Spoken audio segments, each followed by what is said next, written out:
Ladies and gentlemen, at the time when George Orwell wrote his 1984, it was praised for its portrayal of what a totalitarian government could look like when in possession of futuristic surveillance and military technology. Today, when we already have such technology, it is still relevant due to a completely different reason.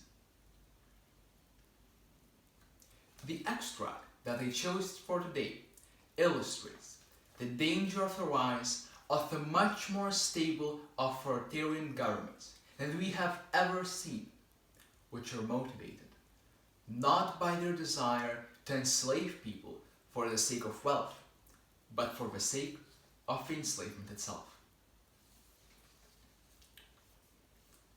Now, I will tell you the answer to my question. It is this: the party seeks power entirely for its own sake. We are not interested in the good of others, we are interested solely in power. Not wealth, or luxury, or long life, or happiness. Only power, pure power. What power means, you will understand presently. We are different from all the oligarchs of the past in that we know what we are doing. All the others, even those who resembled ourselves, were cowards and hypocrites. The German Nazis and the Russian communists came very close to us in their methods, but they never had the courage to recognize their own motives.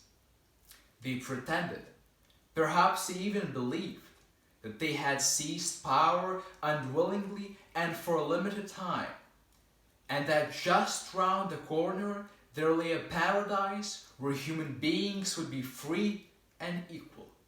We're not like that.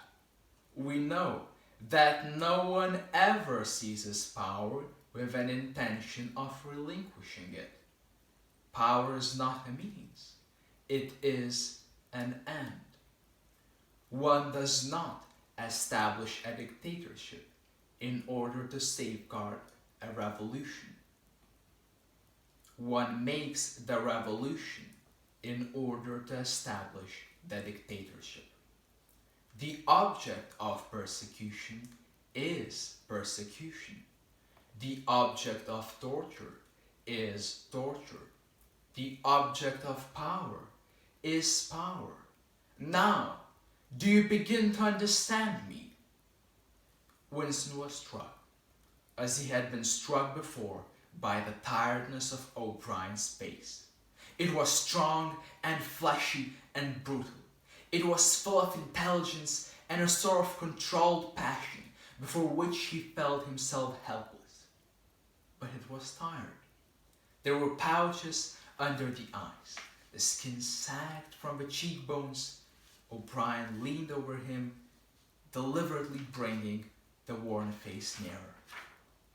"You're thinking," he said, "that my face is old and tired. You're thinking that I talk of power and yet I am not even able to prevent the decay of my own body. Can you not understand, Winston, that individual is only a cell?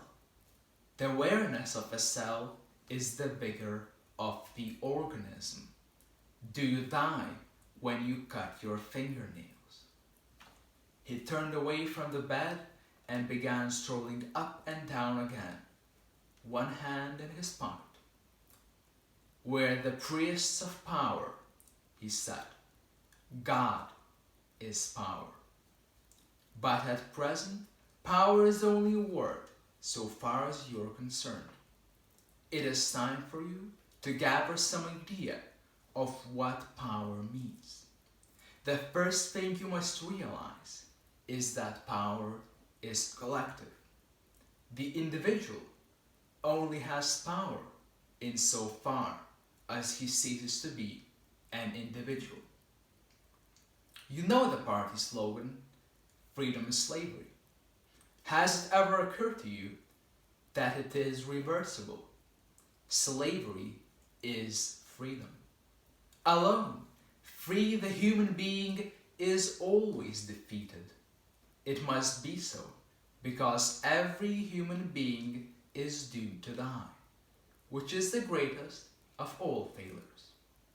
But if he can make complete, utter submission, if he can escape from his identity, if he can merge himself in the party so that he is the party, then he is all-powerful and immortal. The second thing for you to realize is that power is power over human beings, over the body, but above all, over the mind. Power over matter, external reality as you would call it, is not important. Already our control over matter is absolute. For a moment, Winston ignored the dial. He made a violent effort to raise himself into a sitting position and merely succeeded in wrenching his body painfully.